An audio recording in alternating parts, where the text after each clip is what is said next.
Yes, it's Sunday night, 7 o'clock, so you know what that means. We are back in the cabin. It's been a couple weeks. It has been a couple weeks, Danny. But we're back. We are back. A little lighter, a little leaner, a little meaner, but we are back. Right before Christmas. Right. So, you just want to kind of get right into this tonight, or you got some sharing to do? I'm waiting for it to pop up. Okay. Well, we'll get some sharing done and get that out of the way here as everybody gets in the house, or into the cabin, I should say. And we will get to rocking. So hopefully here in just a second this will pop up on the feed. And there we go. And my share is in.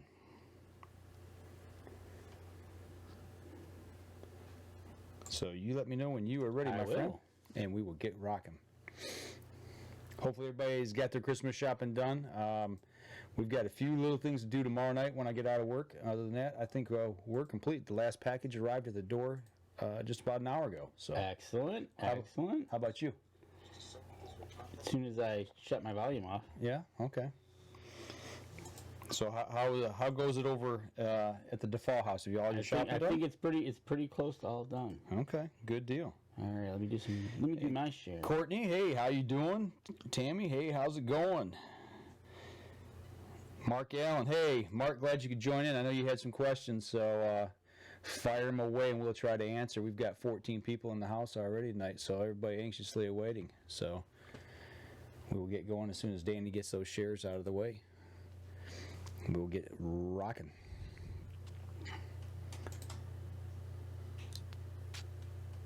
Come on, man. You're holding up the show tonight. I know. Everybody is anxiously awaiting. I think it's... There we... No. See, you're having trouble tonight. Usually it's me that's having trouble. So there we go. Man. See what happens? We let him out for a couple weeks and take a vacation, and he comes back and he's having trouble. I know, right? Courtney wants to know, are we ready for Christmas? Yeah. I've got to go out and do a little stocking stuffer shopping tomorrow night after work with the wife. We're going to take off and go to the store and get some goodies for the stockings for the kids. All my kids are adults now, but we still get them stockings. Oh, yeah, absolutely. So, but yeah, that's about all we got left to do. You know, it's one of the things as they get older, it's not as easy. Well, no, it's, hey, just give me money. Well, that too. And it's like, but, you know, the grandkids are coming over Christmas, so that'll be good. Oh, yeah. So it'll be wound up with toys and paper and boxes scattered all over the place. And the puppy running around like a madman. Oh, yeah. Yep, absolutely. One more and we're good. All right. Well, I'm going to go ahead and roll record, and we'll get this show on the road tonight. Works for me. Here we go. Stand by. And in 3, 2, 1.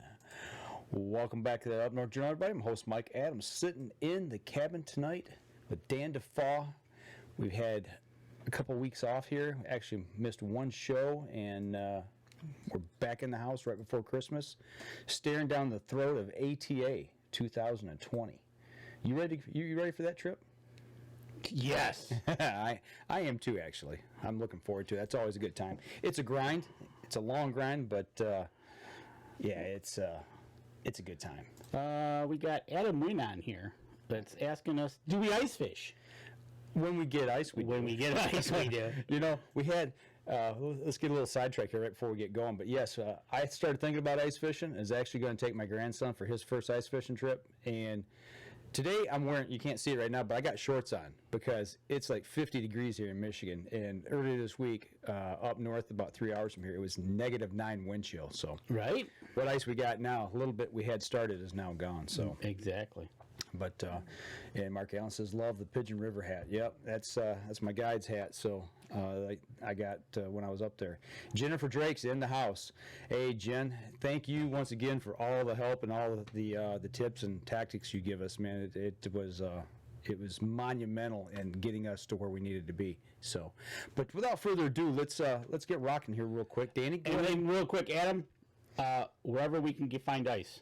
Yeah, where we find us, that's where we go. Saginaw Bay, river, local lakes. So, all right. Let's do it. All right, so go ahead and tell the good people about the people that support us and the things that they can get a discount on, Danny. Absolutely. You know, if there's one thing you're going to do is you notice we're drinking our Hunter's Blend tonight, as we have been throughout the year. And if you want a discount, why don't you go on over to Hunter's Blend right here. HuntersBlend.com. HuntersBlendCoffee.com. And upon checkout, you can use the code capital UNJ and get 10% off your order. So you could do that. That would help out our supporters. And if that's not all, got buck baits. Used the elk lure last week. Absolutely. And if you go over to buckbaits.com, you can get 20% off on your order when you use the code Up North Journal on checkout. So that would be kind of cool. But last but not least, hey, we're the holiday season. Man, I tell you what better way to go for Rebel 6 rubs to have on anything. You were putting it on soup tonight, right? Yeah, I put it in a little vegetable soup. Yep, we got that. So yeah, so go over there on checkout, use North Journal, and you'll get 20% off as you check out there. And also, just so we can show it again here, right there, right below my finger, that's the UNJ promo code for the Hunter's Blend coffee. Because he's proud of that promo code. That's right. Bug. It took me a while to make that. So Whatever we they got to get a call couple more made for the other folks. Right. So, all right. So, without further ado, let's just get into it tonight, Danny. Yeah, let's do it. What do you want to talk about? You know, well, it's kind of warm outside. No, let's start a week ago last Friday. Yes, Courtney, those ribs do look good in that picture. Let's go back to a week ago last Friday. You got up, you headed north, but you needed to make a mandatory stop for elk. Yes, I did. I had to make a quick stop. It wasn't quick. It was 2 hours. Yeah, it was a good 2 hours. It was the orientation. And actually, my elk guide, and I want to give a quick shout out to the Pigeon River Country Elk Hunt Outfitters. That's where I got this cool looking hat at. And so now that I've got them with switch hats, because this Hunter's orange, I know it's bright on the screen right there. So it's pretty bright. About as bright as my forehead right now. So Yeah, well, they both got that problem. So we'll get our. But yeah, you headed north, and you needed to hit a mandatory registration that was between 1 and 3. And anytime they have an elk season, you have to attend this to get your license. Absolutely. Yep, you do. And they go through everything, what to do, what not to do, where to go, all that kind of good stuff. Tips, tactics, all that. Exactly. And, they had how many licenses for this? This was the second hunt this year? This is the second hunt. I believe there's 100 total for this hunt. I think 30 bulls and 70 cow tags. Okay. I think, or maybe it was 15. I can't remember. There was 100 tags. Yeah, there's 100 tags. And you didn't get your license till 3 o'clock, so Yeah. you had to stay. You had to stay till the very end. You had to check in, then you had to check out. So did they give you anything like what was your welcoming package? A glass. Yeah. The DNR's Department of Natural Resources of Michigan 2019 elk hunter. That's that and my license. That's what it got me, and some flagging tape. Oh, see, there's some flagging tape. You got a flag with a number on it too, didn't you? Yeah, you got a 100 number and a flag on it. It had 2 flags. Put one where you kill the elk and where the gut pile was. Put the other one out on the main road, and then you run flagging tape between the two. All right, and so all the biologists were there. Mm-hmm. Answering questions. All excited, get everybody excited to get out to the hunt, because the hunt didn't open till the next morning. Next morning, yep. So you had that orientation. Anything that caught you off guard in the orientation that you said, wow, I didn't know that? Or actually, there was a lot of stuff. I got a whole list of stuff written down here, but we'll save that for later in the end of the show. It's basically the history of how elk got into Michigan, and not got it, how the elk got reintroduced into Michigan. Yes. Once they became depopulated out of the area. right, they airlifted them in. Yeah. No. No? And no, that was the moose drop, I do believe. 30 bulls is correct by Jennifer Drake. Okay. See, Jen is an outfitter up there as well, and she's also part of Buck Baits. Right. So we had that connection going in and being able to, I got to pick her brain quite a bit and ask a lot of questions about certain areas of maybe where we might be able to get on some elk and be successful. So You know what I found out also is I came up Friday night, but I was really eager because I knew we were going to have Cliff Bars to snack on while we were in for the week, right? Because you know Cliff Bars are way better than Oreos. That's right. I've been saying that, but you know, when we're out there, I've been running with these all week, and no, we're not sponsored by these guys. But I tell you what, when it's cold and you need some energy, that's what we're running these protein bars in our packs, and you know what? That's right. It rocked. And actually, I started picking a little fight with somebody that uses something else, so that's the reason I did that. Exactly. So that's why. Oh, and he's on, by the way. Hey, Josh, how you doing? We'll send some Oreos your way. Some Oreo flavored Cliff Bars. All right. So you got up there. You got your orientation. You got your license. Yep. So you're ready to go. You got your. You stayed at a little cabin. Yeah, we stayed at Toasties. Actually, I've got a little bit of video here from the place that we stayed at. Nice little cabins, $85 a night, very reasonable. 2 bedrooms, got a little kitchenette in them. Dan, what did you think about the place? You know what? It was awesome that I got up there. You had it all warmed up because you were there all day anyway. Right. But no, it was right off the highway. It was really cool. And you know, you just I can imagine that place in the summertime as we did in the wintertime, but I think that's kind of actually easy access for an all year round place, and the cabin was clean. Yep. It was Nice and cozy. It was solid. Yeah. It wasn't no Drafty old cabin. sketchy. You're right. No, it was. But no, I did like them, really and it was really good. I enjoyed it. They make great hunting cabins if you had them on your property, you know. Oh, they would. And the interiors were, you know, it had oil stove, you had electricity, you had water,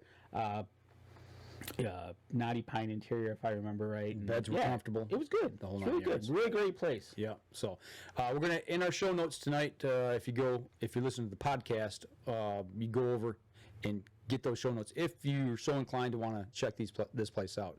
And that That is night. just south of, for anybody knowing Michigan, it is just south of the Mackinac Bridge by about 45 minutes. 45 minutes. So it's in Wolverine, Michigan. Yep, exit 301. Yes. So there you go. But no, it was a real nice place to stay. It was centrally located to where we were hunting, a little bit to the east and a little bit to the north. So yeah, Exactly. it all worked out pretty good. Yeah, it did. And so you got a good night's sleep. We got a good night's sleep, and lo and behold, the alarm clock went off. Actually, you didn't sleep much. No, first night I didn't sleep at all, and it wasn't because of the bed, and it wasn't because of nerves. It's just, I don't know, lately I haven't been sleeping well, but as the hunt went on, I actually started sleeping better, and that was due to all of the walking. Right. Come to find out, elk hunting in Michigan can be done basically one of two ways. Yep. You can either have like a field hunt, or you can have like a timber hunt. Is kind of what the two distinct ways of doing it. And you did some walking. I was with you when we did some walking. But that first morning when we got up there and we headed out, we headed out to public land. Yeah, actually, most of the places I hunted, except for exception of one time, was all public land. Take that back. It was all public. Every bit of it was public land. Even the one I was thinking of was between 2 pieces of private. But yeah, I hunted entirely on public land the whole time. Because some people have the misconception, and I know this because I was talking to somebody Thursday morning, matter of fact. They wanted to know how your hunt was going, so they called me. And he remembers it was a Fred Trost episode. Basically, the guy got an elk, they drove out, stood out there, shot it, and it was over. Yeah. And he was thinking, wow, man, that's like almost like a slam dunk kind of. And I kind of laughed. I said, no. Well, some of that actually. Let me get off this picture and come back to us here real quick, because I do want to bring this up. There was an instance southeast of us in the big fields, and there was some confrontation going on. People would set up around these huge farm fields, and the people who were selling these hunts had access to these fields, and they were driving the elk with vehicles, which they got ticketed for. But a lot of that stuff went on, and it's kind of like shooting fish in a barrel. And I did not want to be any part of that. Now the people that were hunting on the perimeter was hunting the public. They were on public land, and some were hunting on the inside of it, and the people were driving the fields trying to keep the elk centrally located, so the people on the public didn't get a crack at them before their people on the private they sold hunts to did. Because okay, so that's where I was going to go with your comment. Yeah, exactly that, because they were selling their hunts and making it was because of money. It was because of money, yes. And it was, I'm glad they got ticketed, because if you can't do it fair, and come to find out, just the couple of days that I spent with you learning how elk moved and why they don't move or do move or how they move, your outfitter was really basically hoofing it through the woods, trying to get you into the right position to know. And, like he admitted, he said, hey, all my private land cameras are showing nothing. Right. So why hunt there? Right. If elk aren't there, don't hunt there. Right. We got tracks right here. So we're going to hunt here. Yep.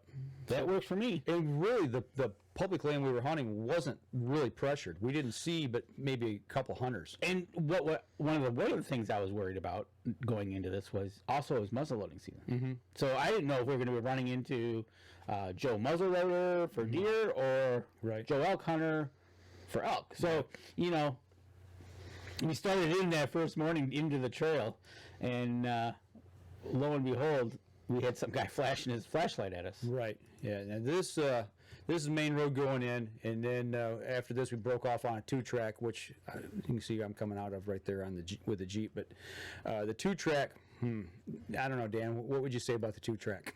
I tell you what, that could get really interesting in the summer if it got really muddy.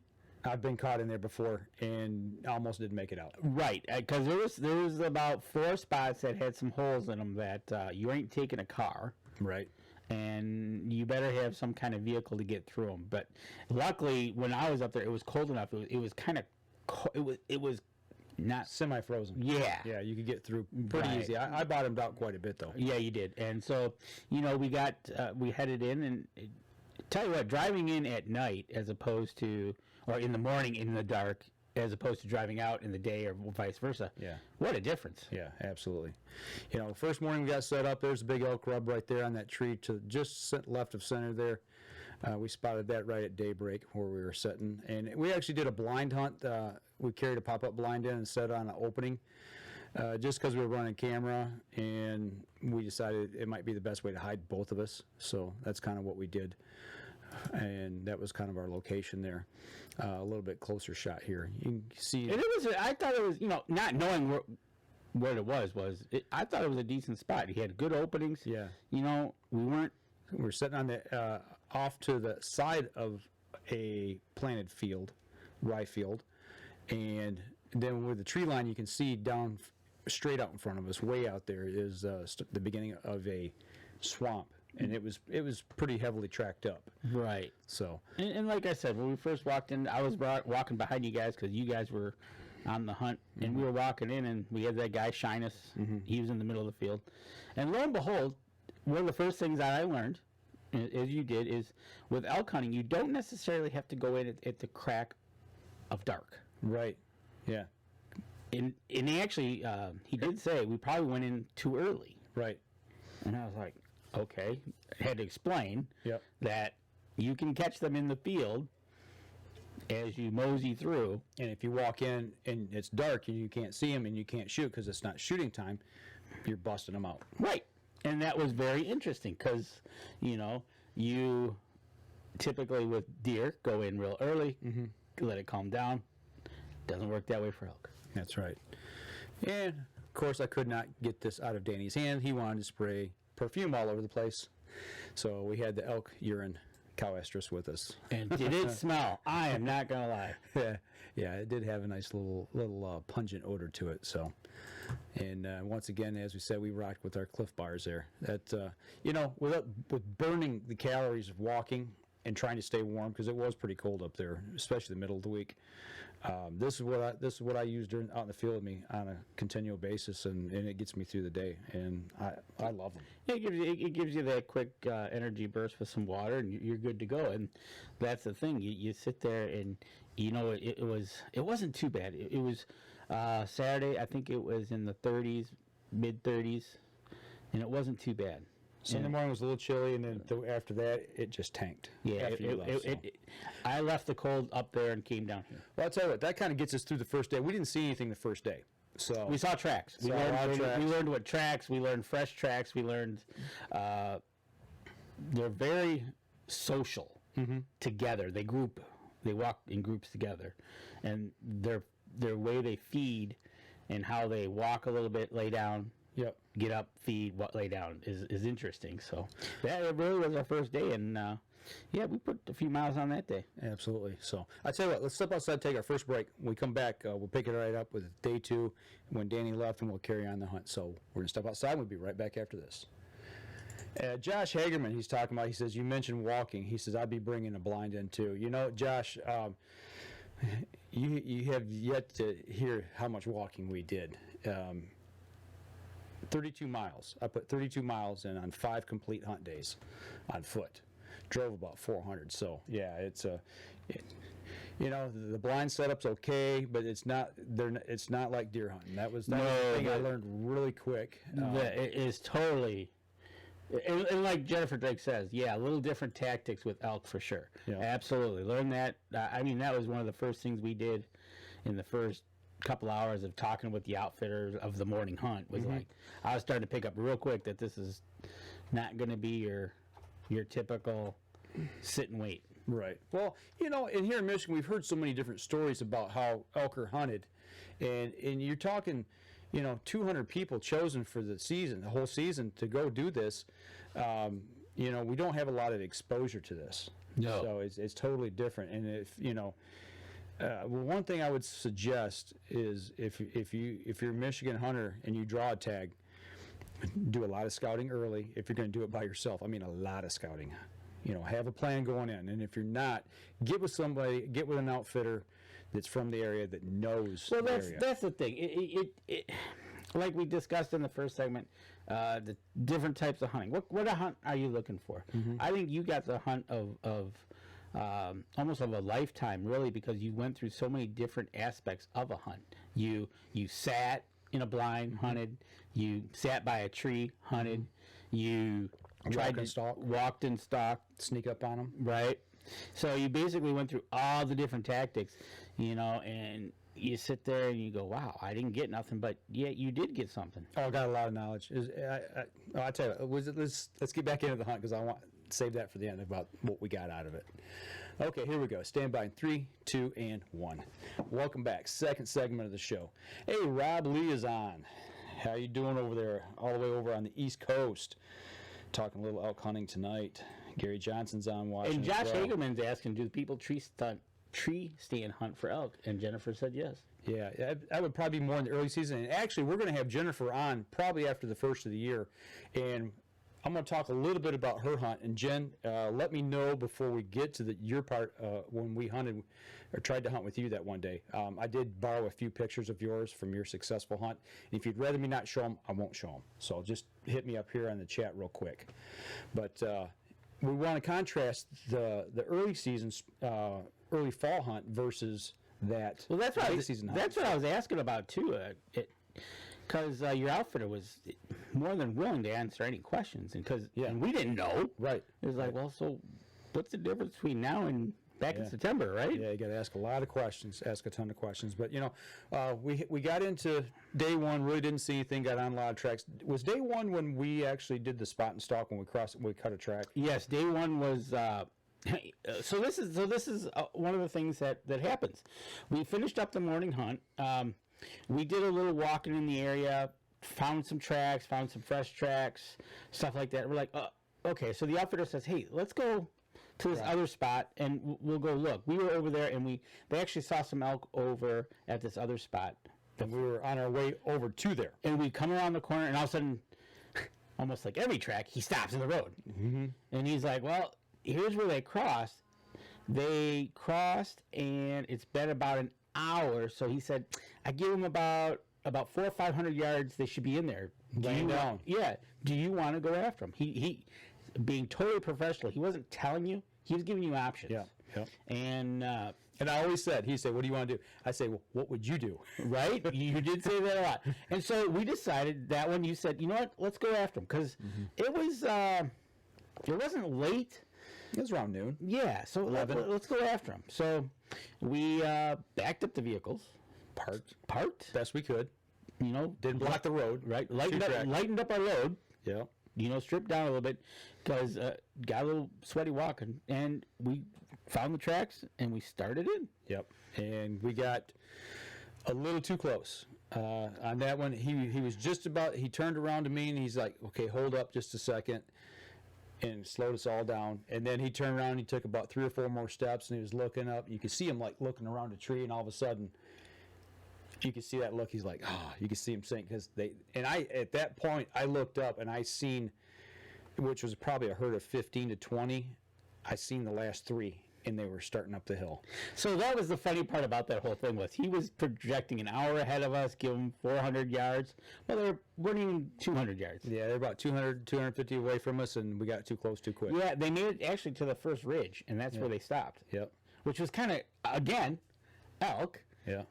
They crossed the road. They were on flat land, and the first ridge they hit, they were still at. Yep. So it's almost like they were bedded down there and just stopped. And here, you know, like you said, it caught him off guard. He wasn't expecting that quick. Right.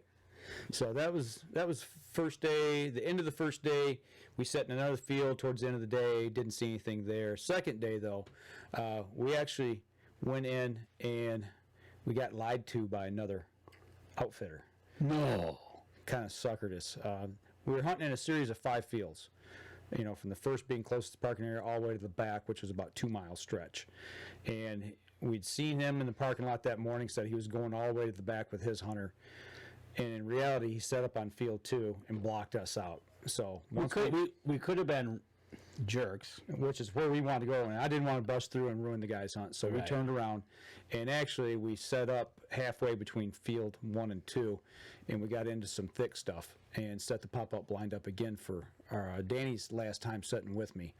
And this is a lot of fresh tracks in here. I mean, a ton of fresh tracks in this. And there's a swamp line, probably 100 yards in front. And I had 3 shooting lanes that I could shoot down through into that swamp. And that's what we're trying to do, is just catch them coming through there, and hopefully be able to get one. And if you can see here on this picture, on that birch tree there, right, just a little left of center, that was an elk rub. And this place was just full of them all over the place. So yeah, it was kind of funny. The elk rubs were not low. No, not at all. Not your typical. No. But yeah, no, that was one of the things.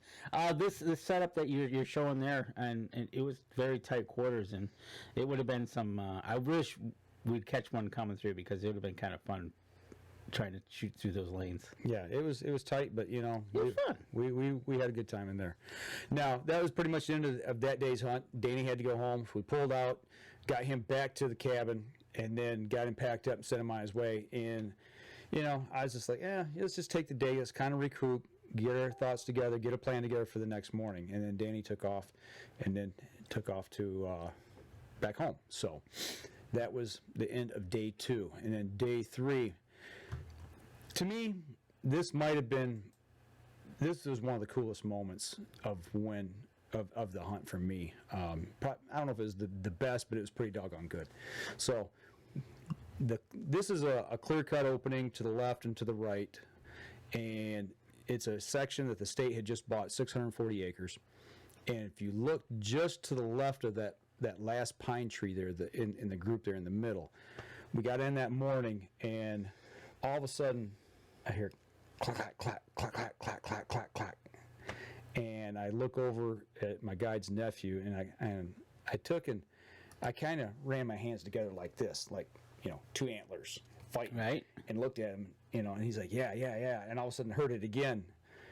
And my guide's like, yep, they're right out there on that hill, you know. And when he was looking through binoculars, and then my binoculars were in my pack, so what I did was I grabbed my gun, kind of laid up against a tree, and looked out there, and I could see him in my scope. It's probably 400 or 500 yards away. Clack, clack, clack, clack, clack again. And it was echoing through the valley? It was echoing through the valley. They were slamming into each other, and I mean they weren't like fighting, but they were having. You could tell they were playing. But it was loud. I'm like, man, I'm watching two bulls go at it. This is cool, and they were pretty good sized bulls, and they kind of. I think they might have caught a glimpse of us. I don't know, but they quit, and then they kind of meandered around and walked over that ridge that you can see there, and then all of a sudden, I'm still kind of looking through. I see movement. I put my rifle back up again. I lean up against a tree. I'm looking. Okay, here comes another one out, and he goes, "Is it a bull or a cow?" And I said, "I can't tell. It's in the shadows." And then I went, "Oh my gosh." He's like, "What?" I go, "It's a bull, and it's huge."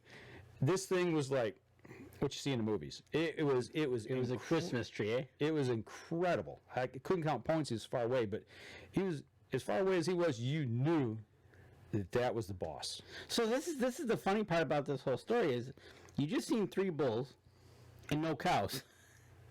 And they shouldn't be in Bachelor, but I guess they were, unless these 3 got their butts kicked by somebody else. Right. That's the only thing I could think of. Well, there was an old mature bull in that area. They said that it was past his prime and had been kicked out of the main herd. Oh. So he was a little too old to do his thing, or to fight to be able to do his thing. And these other 2 younger bulls were with him, for whatever reason. But so what I did is, we made a plan at that point, and I said, well, let me go to the right and go down and sit in this valley. And this is the video here that I'm running. Sitting in this valley. The bulls were like right behind those pine trees, about 400 yards from where I'm at, sitting here, as you see the video. And he was going to circle back around and get on those tracks and see if there's any cow tracks with him. And lo and behold, went through all that. After about an hour and a half, he come back to where I was at, and he's like, no, it's just the 3 bulls. That was it. So really. Yeah, but it was a really cool experience to be able to hear it and see it. To say that, man, I got to see 2 bulls fighting and see one gigantic bull. That's awesome. So Josh Hageman's asking how far do elk normally travel in a day, and that's really dependent. From what the outfitter I got out of him was, it's really dependent on pressure. Yeah. Sometimes they won't go far, and like Jennifer said earlier in the post, they usually like to bed near a food source. If they're not pressured by the food source, they won't go far and they'll bed down. If they're pressured, they will travel. Yeah. That's another outfitter was saying that exactly that. You pressure them, they'll keep moving. Yeah, they'll keep going. And Rory says, hey, next time draw a bull tag. Yeah, that's even easier to draw than the cow tag, right? Right. and now that Mike has drawn one, he has to wait 10 years. Yeah, I got to wait 10 years before I can actually put back in for another a draw. Michigan elk. Yeah, so. But exactly. So you've seen 3 bulls in this area, which was really a new area that you were checking out and got to see 3 bulls. Yeah. That echoing, did that make the hair stand up on the back of your neck? I've seen and heard bucks go at it. Right. Doesn't compare. Does not even compare. It to me it was incredible.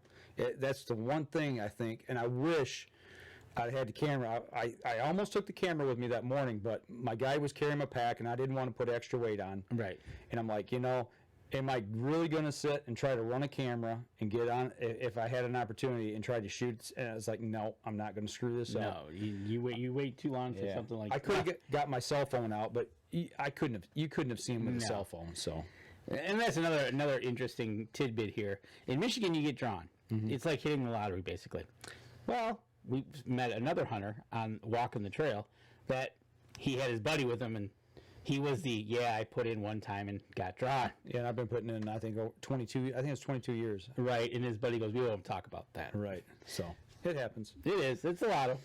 So, so you sat there, nothing. Yeah. Bulls only. What did you do next? That day, I'm trying to remember. I think actually that might have been the day that I started text Jennifer, and I started talking back and forth, trying to come up, and she was trying to help. And Jennifer says, the Pure Michigan Hunt. I am putting in for that, by the way, next year, Jen, because I am hooked now. That's the one thing somebody said is if you ever go elk hunting, you'll either hate it or you'll love it, and if you love it, forget buck hunting, for whitetail, because it'll totally ruin you. And this ruined me. Well, you know what I see it as? And we hunted a late season. I guess I'd like to see how it works in the early season. Yeah. But it's a totally different style of hunting. Yeah. It's not. You know, It's not whitetail hunting. No, By any stretch of the imagination. I don't think it would ruin me, but it would just add to it. You know. Oh, yeah. You focus on whitetails this way, but then you got to do a 180 to do elk. Yeah. It's incredible. But that later that day, I think, like we said, we were trying to put a plan together, and I was talking with her. But later that evening, I went back and we set up on that field real close to where you and I had set up that first morning. Oh yeah, yeah. It was cold. It was snowing. It was blowing. I think the temperature was 18 to 20 degrees, somewhere in there, and light was fading. And so we sat down in the field. I just fell down and plopped on a little knoll in the middle of the field, overlooking that opening, that food source. And I laid in a snowbank. It was about 6 to 8 inches deep. And when I fell into it, I stayed put and did not move for like an hour, a little over an hour.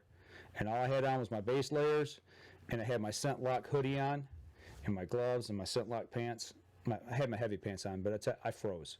And I think when I got up, I had to shake snow off me. I mean, it was cold. Didn't see anything that evening, but that was the end of day 3. So, and then after that, the next morning, like I said, we were talking with Jennifer. She had a hunter that I actually met at orientation.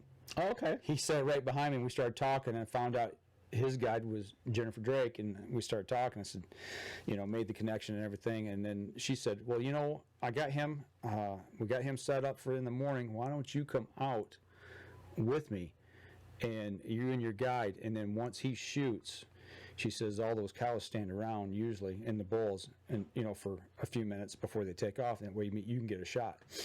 So that's what we decided to do.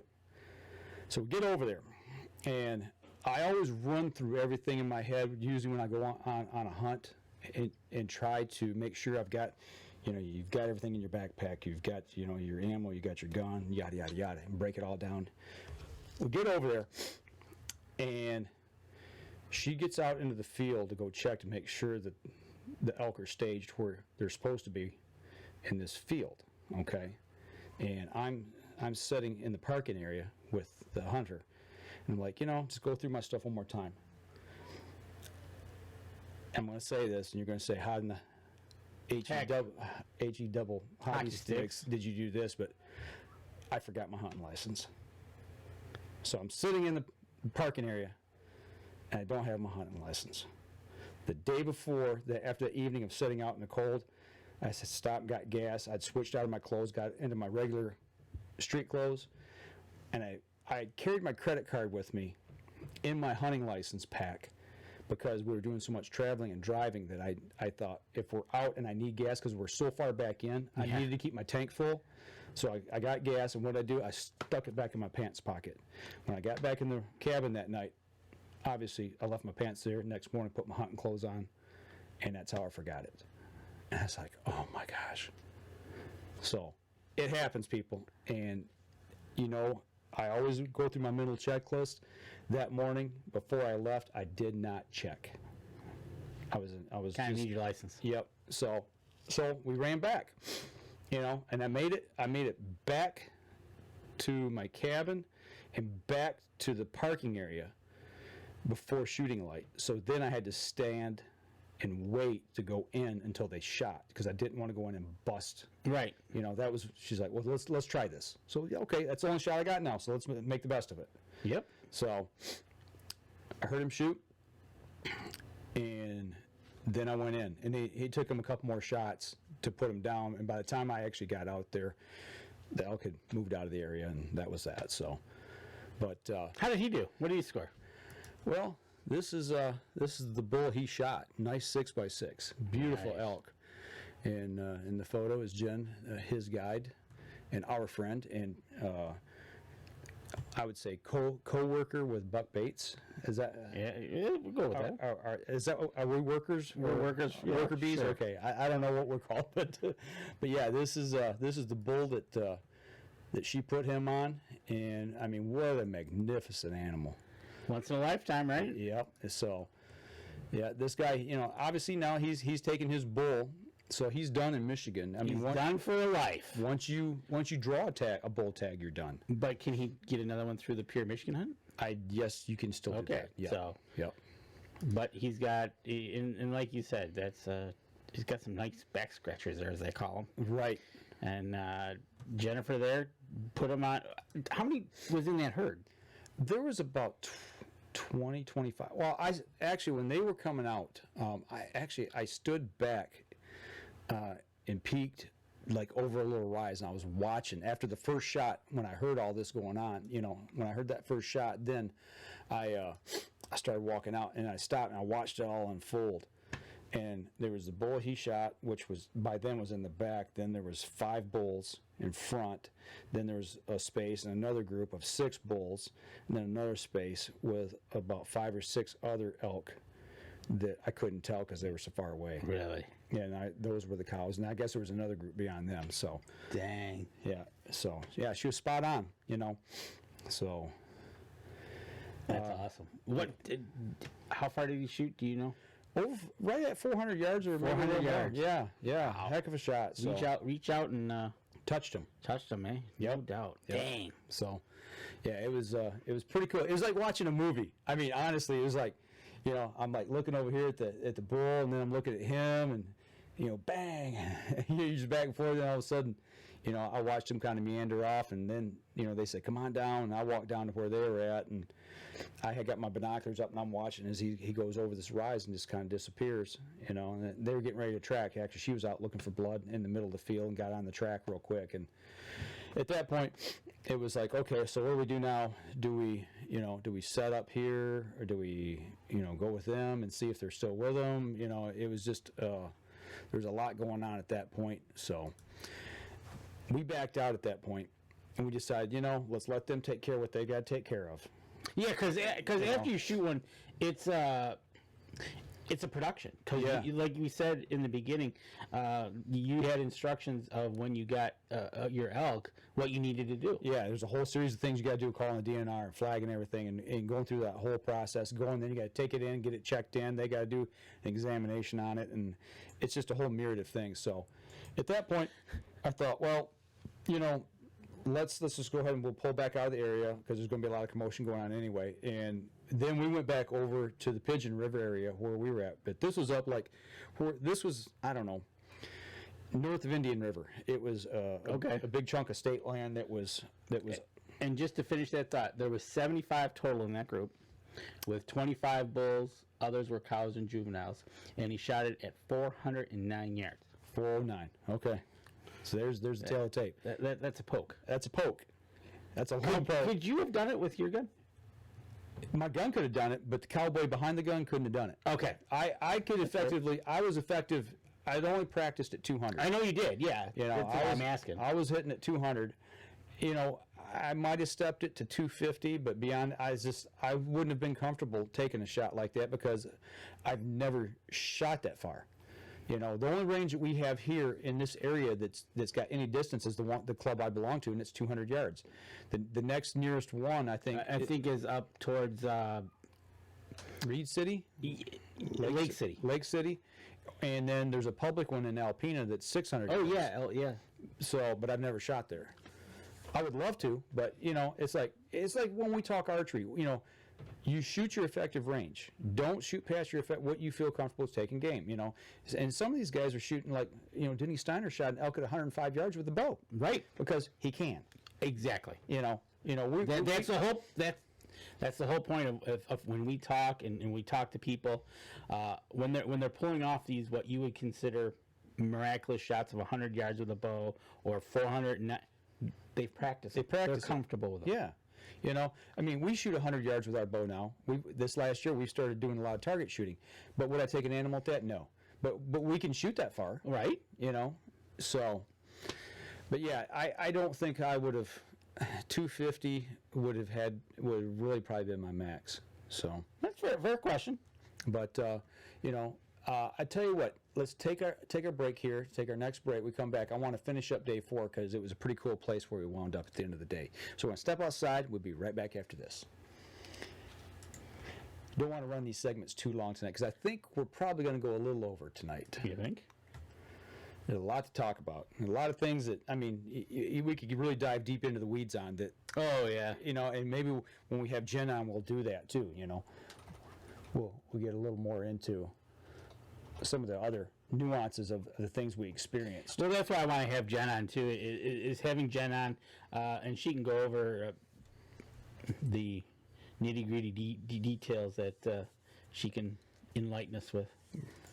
Well, and that's the thing is you really, I can't emphasize enough, you need to talk to as many people. If you draw a tag, talk to as many people that have experience in this that you know, because it's just going to enhance the hunt so much more for you.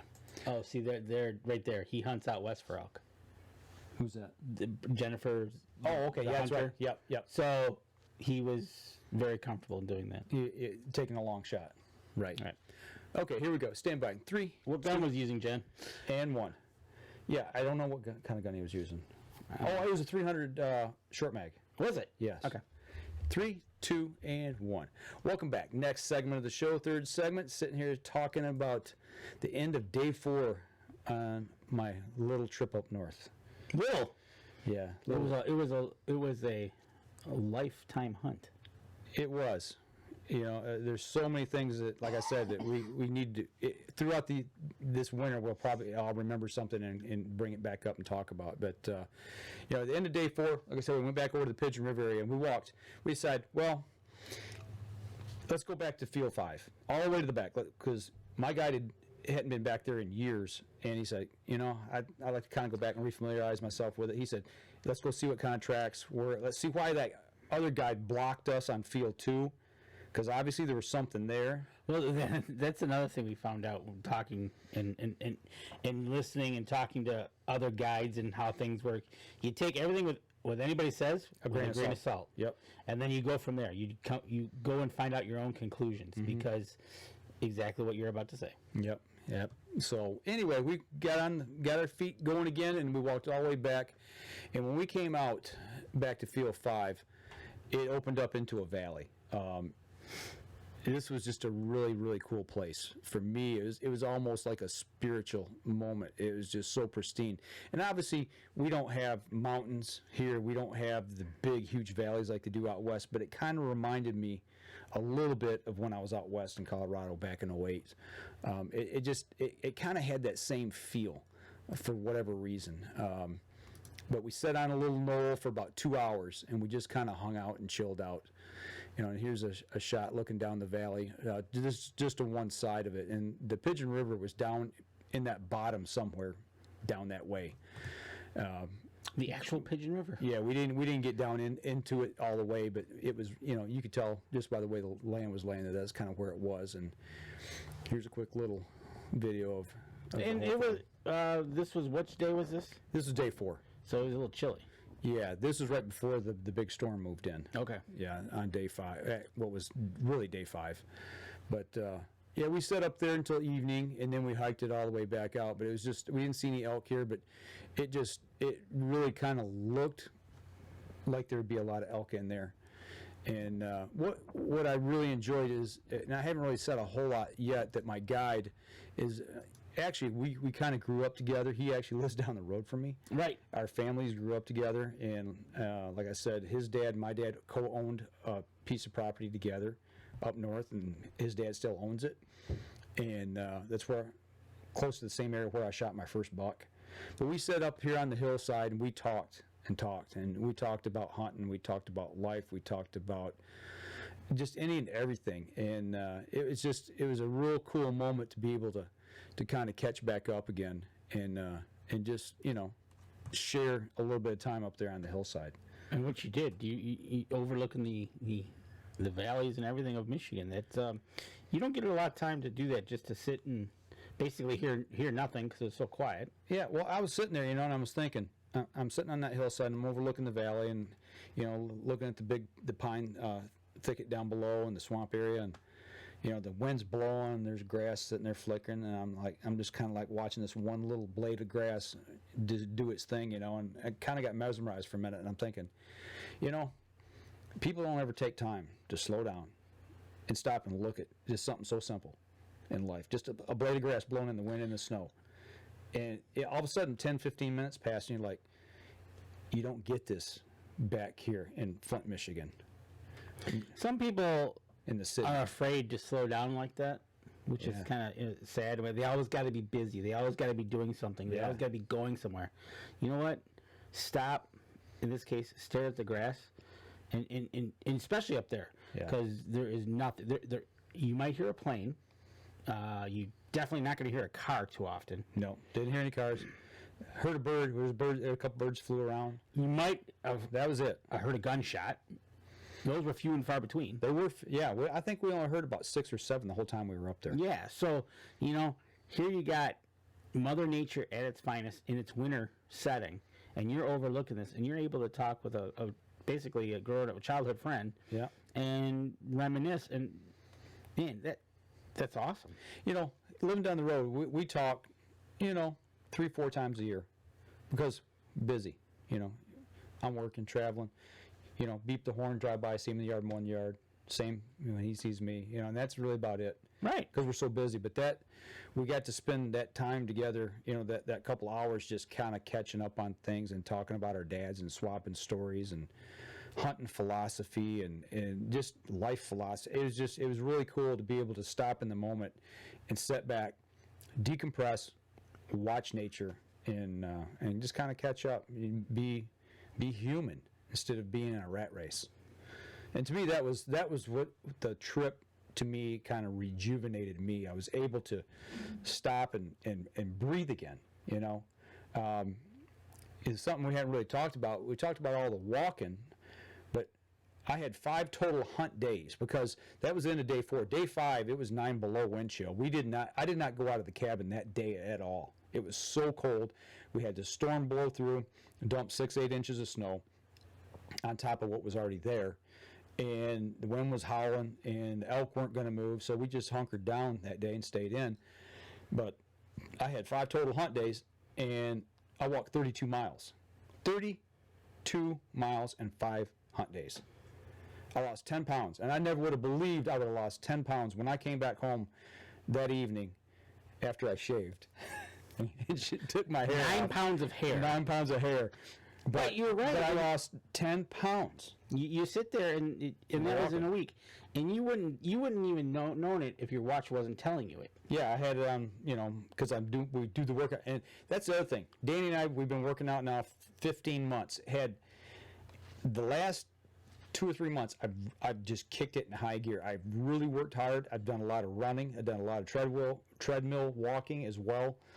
And I was really pushing hard. 2 weeks before the hunt, I pushed extremely hard that whole week. The week before the hunt, I backed off, did some light workouts, and I tell you what, it makes a difference. And I'm going to agree with you, because it can be as simple as just walking the treadmill, but when you work out and you build that up, that walking in a mile and a half to set up the blind was no big deal. Yeah, and carrying, that morning I carried the pop-up blind a little ways before my guide took it from me. Right. Had that on my shoulder, and I had my gun. My gun, it's 7 pounds plus. So carry 7 pound plus gun for 32 miles. Well, and knowing how to dress right.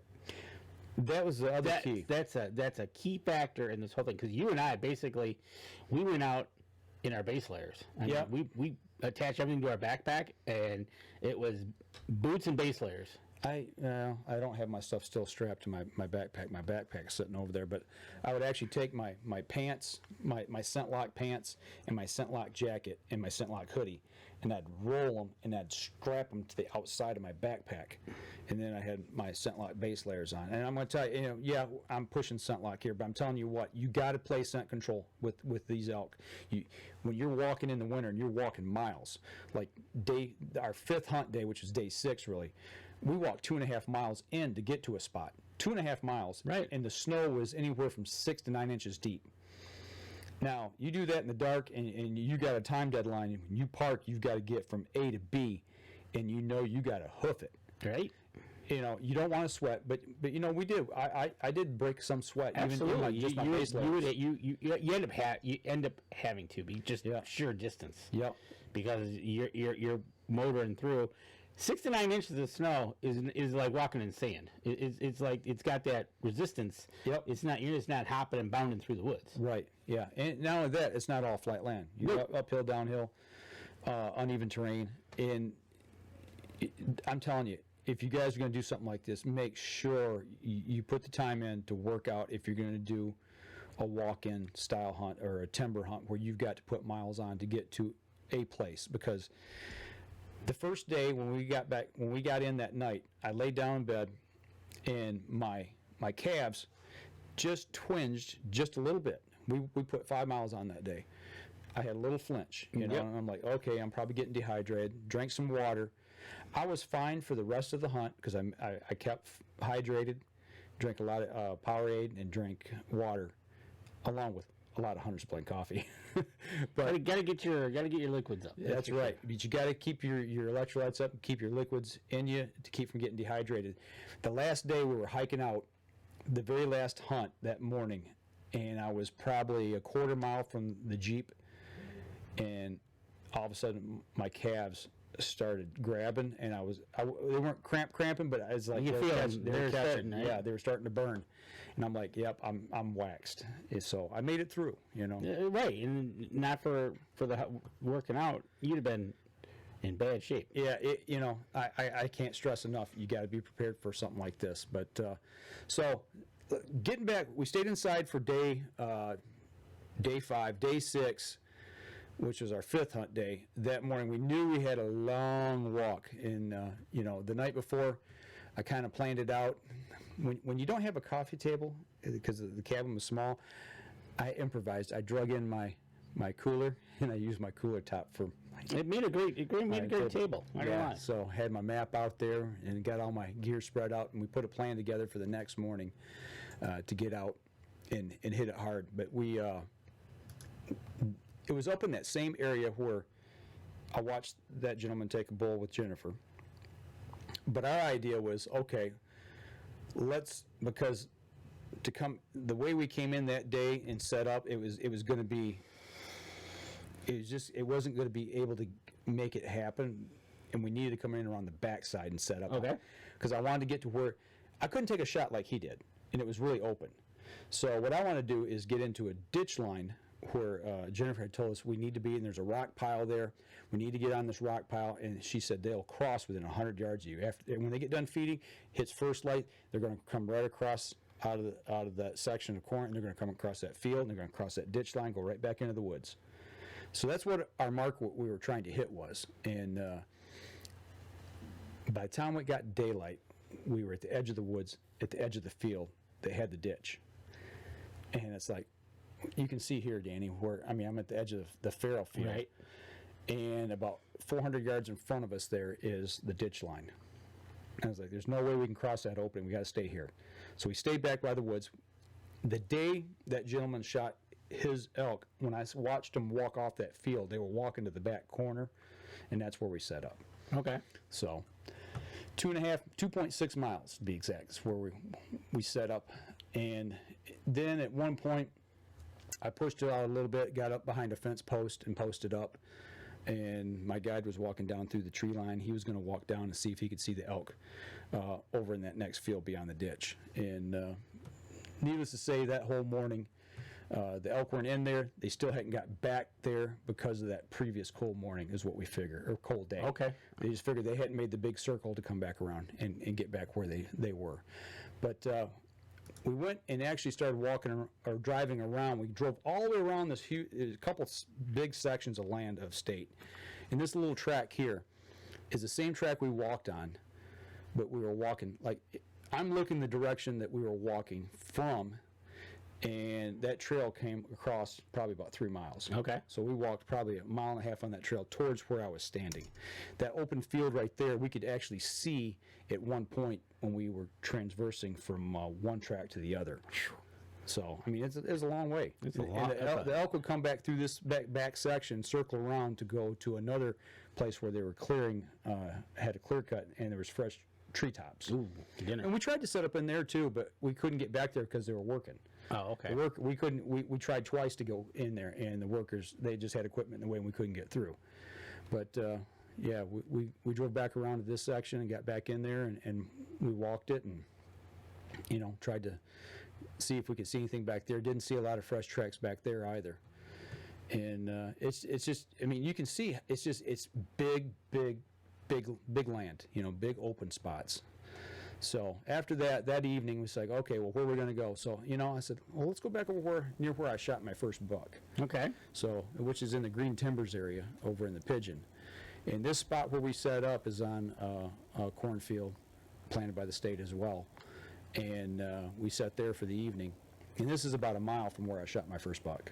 There you go. Back in 1982. Talk about circle of hunting. Yeah, and I did. I wanted to hunt down there at least one time, back in that area, just for old time's sake. So. And there you did. You did. So that was pretty cool. And here's Pick Me, just kind of hanging out, doing my thing, waiting for said elk to show up, but it did not make it around. And that's why they call it hunting, right? Yeah. They don't tend to have their own. They have their own schedule. Yeah. They don't call me and tell me where they're going to be, so to speak. But the last morning that we were there, I tell you what. Let's go ahead and take our last break. That way we can wrap the show up when we come back. We'll talk about the last day's hunt. So we're going to step outside, and we'll be right back after this. Questions, comments? So Lane wants to know how many elk were taken this year's hunt. Don't know yet, right? I think at one point we found out, I don't know how true the numbers are, I think all the bulls were taken, and I think all but 20 cows were taken. So me and 19 other people. That was on the last, that would have been on Friday, my last day of the hunt. Is where they're at. Now, the early hunt, I don't know.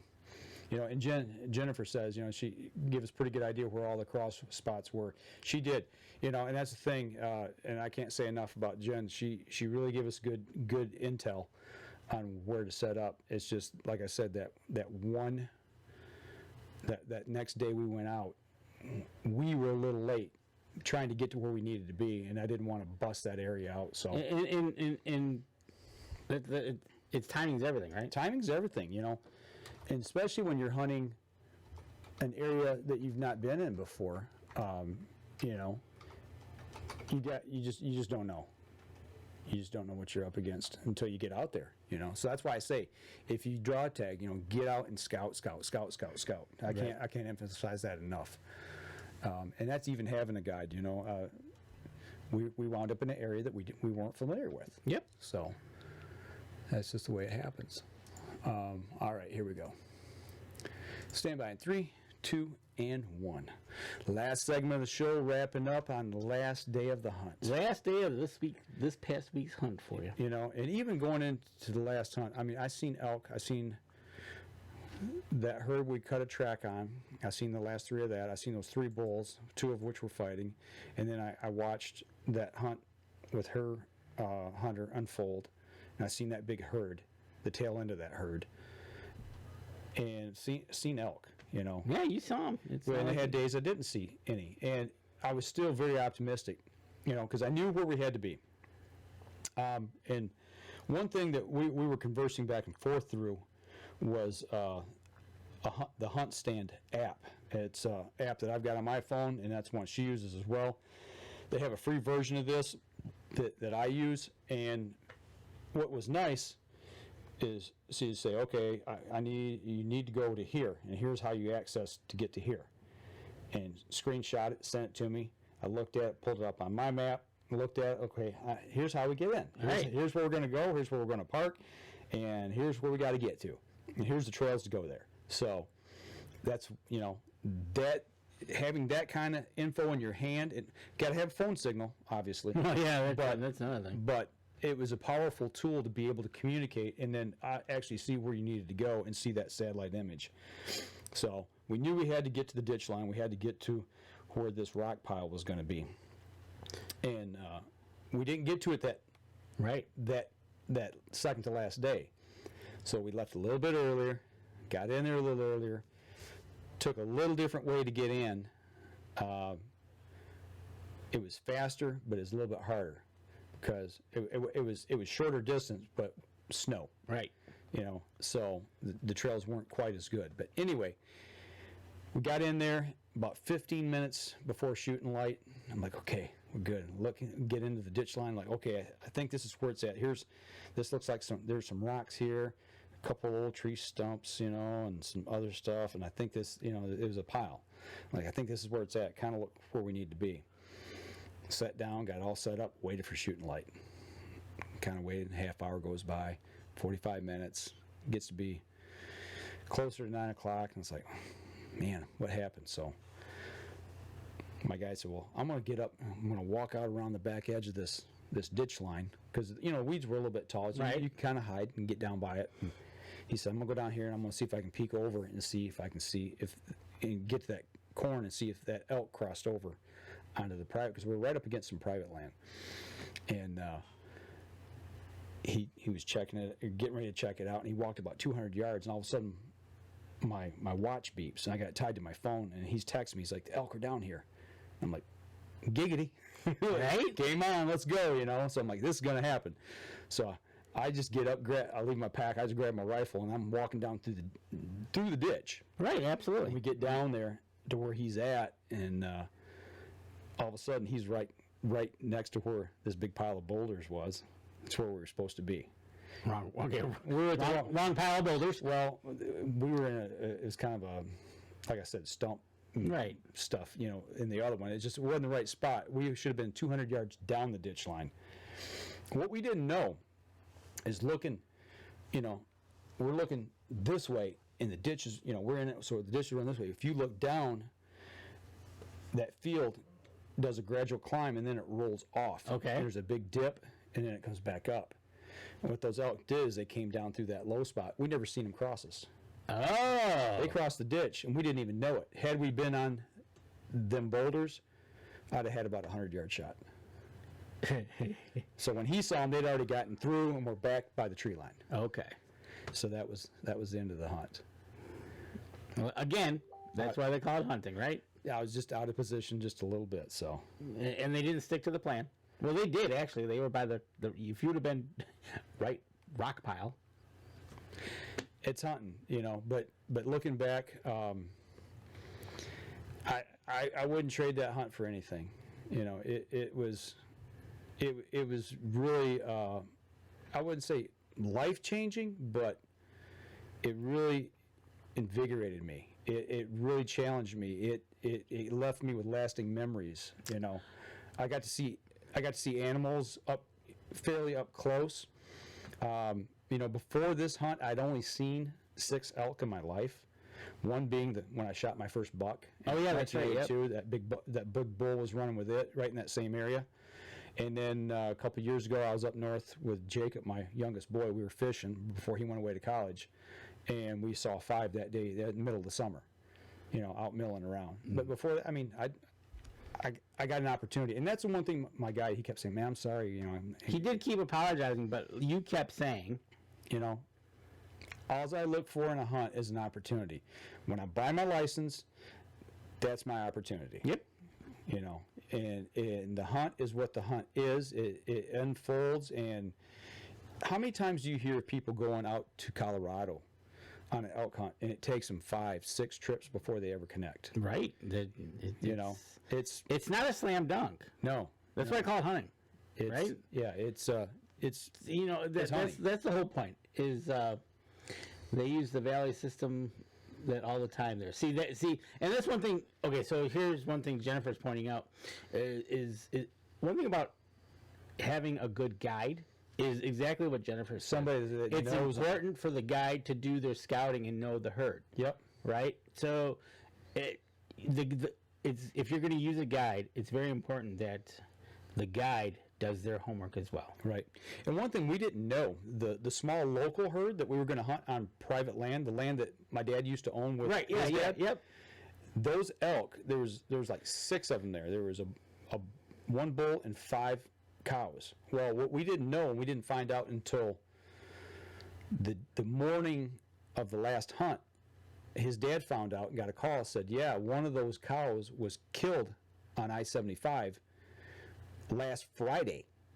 when I was, the night of my orientation, somebody hit one. I mean, that land butts up right next to the freeway. Right. Okay. So one of them got killed, and it kind of, messed them up, and they got out of the area. Well, and they hadn't been back. There was one bull that was roaming around there by itself. Whether it was the same bull or not, I don't know. But the cows, they just weren't there. Right. They pushed out of the area because right. one of them got smacked. Yep. So, ooh, man, imagine hitting one of those with a car. No.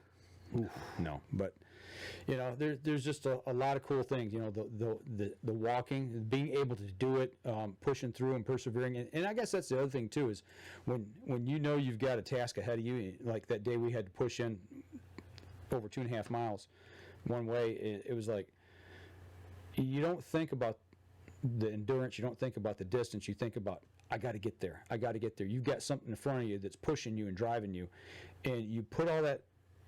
In the back, all the other stuff in the back of your mind, you don't think about it, and you just keep going. You don't stop. You just keep pushing. Yep. And pretty soon, you're there. It's and plus you only have so many days. Yeah, right. It's not like you've got a bow season, right? Or you've got bow gunning. You got 7 days. Yeah, 7 or 8 days, something like that. I think the season ended today, but I had to come back for work. I had to work last night. So 8 days. Or yesterday. I had to work all day yesterday, okay. So I had to get back. Yeah, no, you had to get back, but that's it. You get 8 days. Yeah. You got to make it happen. Right? And we don't know if a lot of the hunters that were there weren't successful.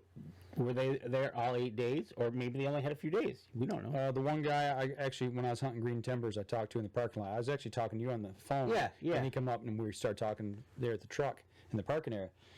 And one thing I didn't know is he said, did you look at the map of the kills from last year? And I'm like, well, yeah, kind of. And he said, did you notice there was only 3 cows killed in Unit F last year? And I'm like, no.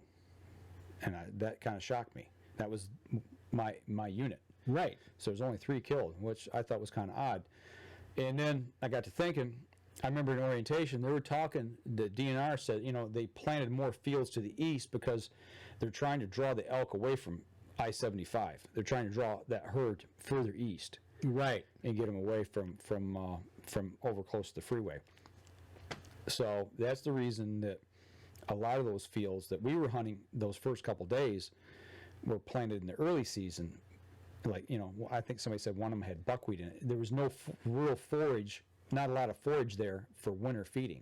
Right. They're by feeding, they're taking them east. Yep. The way they're trying to feed them. So, right. And really you have no choice in what tag or unit you draw. It's just, there it is. Yep. So.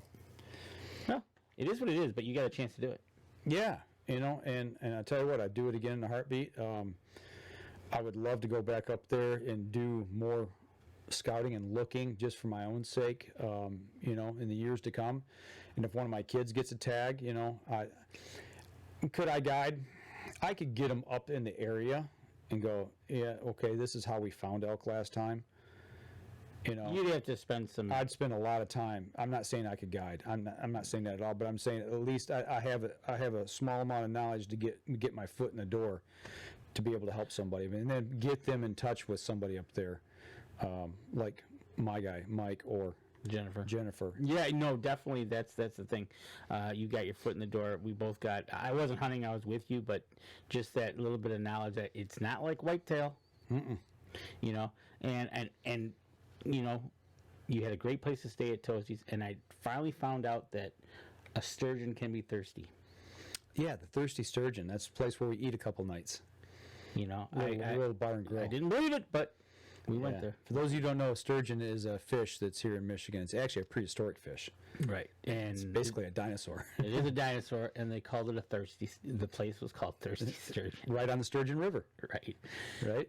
So, but no, I had a blast. It was a hunt of a lifetime for me. I don't feel slighted or cheated in any way. I feel like I had a great time, a great experience, learned a lot, and I pushed myself to the limit. And what more can you ask for out of a hunt than that?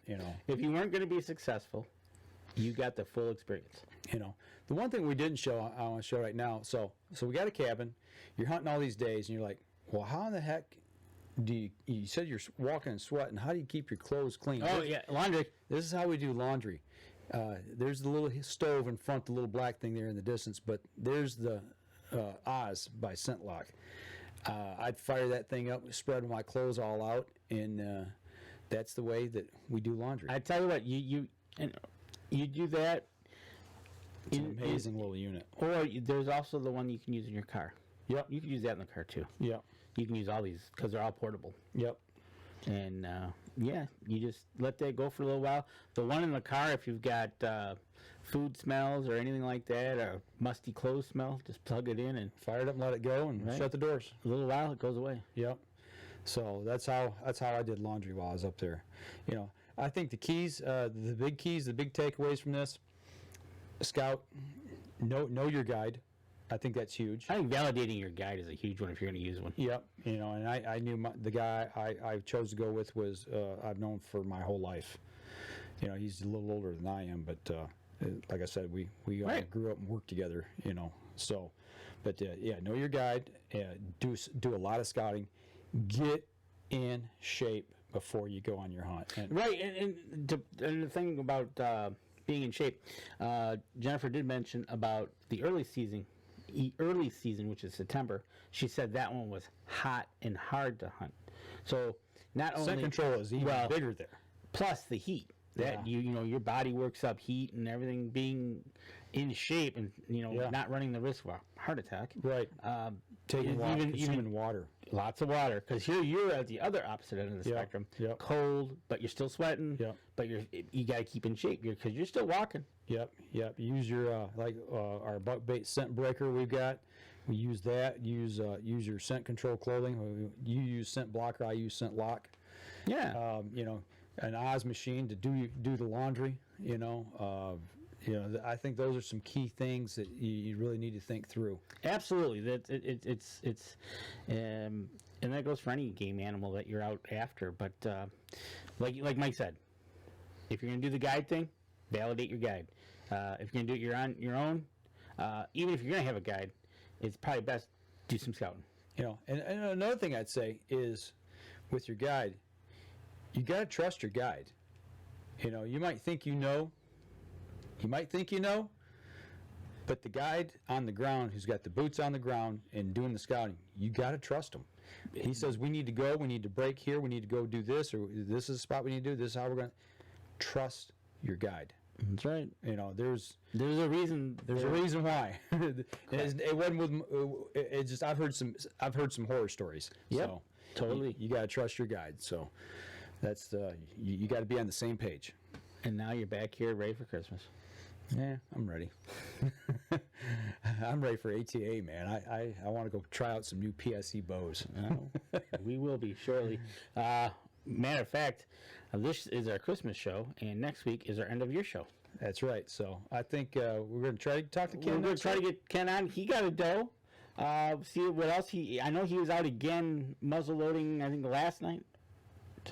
Okay. Yeah, today's Sunday, right? Yeah. Yeah. Last night. So see if we can get him on. We'll get a wrap up for the year, and then we'll be off. Looking for. We're out of this decade. That's right. This is the end of the decade. We got one more show this decade. Yep. That's hard to believe. And then we're into the next decade. That's right. Be season 14 for us. Yes, it will be. So, and for those of you on the podcast, we want to give a quick shout out to y'all too. Thank y'all. Have a Merry Christmas. Something that we haven't asked a lot of y'all to do before, but we want to start is if you guys, we know you listen to the show, you watch the live streams and everything, but give our Facebook page a follow or a like if you could, and our YouTube page as well. If you subscribe to YouTube, that way you get our videos over there. That would help us out tremendously. We got Twitter, Instagram, all of our social media. We'd like to see those numbers start to increase, and recommend us to a friend too if you could. Share us. Yeah, Tell share us. us. Friend. Yeah, absolutely. So, yep. Next week will be end of the year show.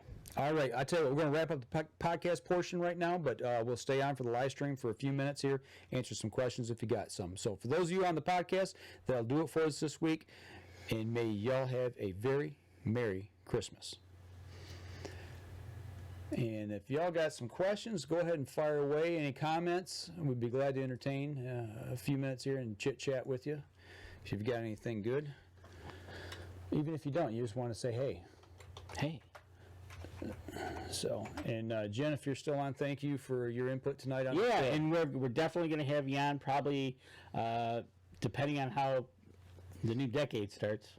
January, February, we'll find some time in there to have you on, kind of talk about your seasons. I'd like to know more about the early season, find out the differences. One of the things she did say is they typically have knee-deep snow for the December hunt. So actually, It was mild.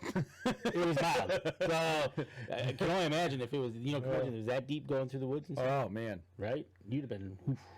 I tell you what, that second to last morning that we went out and did that big long push, we got about a little over halfway, maybe not quite 2/3 of the way in, and we hit a stretch of open land that the 2-track had. It was mid thigh, not thigh. I'm sorry, mid calf deep, and I was just like, this stinks, But like I said, you got a goal and you keep pushing. You just keep pushing forward. So That's right. make it happen. That's right. You just make it happen and be done with it. So I think that's it. Everybody's just kind of saying Merry Christmas, so I think that's a good sign to say, get off Facebook. all right. Hey, Denny Steiner made it. I don't know exactly at what point. Yeah, he made it a little while ago. Okay, good deal. Good. I'm glad he got in tonight and got a chance to see us for a few minutes. Denny, if you're still on, you going to ATA? Drop us a comment if you're going or not, and that way we can look for you while you're there. Right. So, but that'll do it for us. Everybody on Facebook, have a good Christmas. Y'all be safe, especially out there on the roads. Everybody have a good time, but be safe doing it, and may you have a blessed Christmas. So we're going to go ahead and sign off, and we'll be back again next week, same time, 7 p.m. next Sunday. Y'all take care.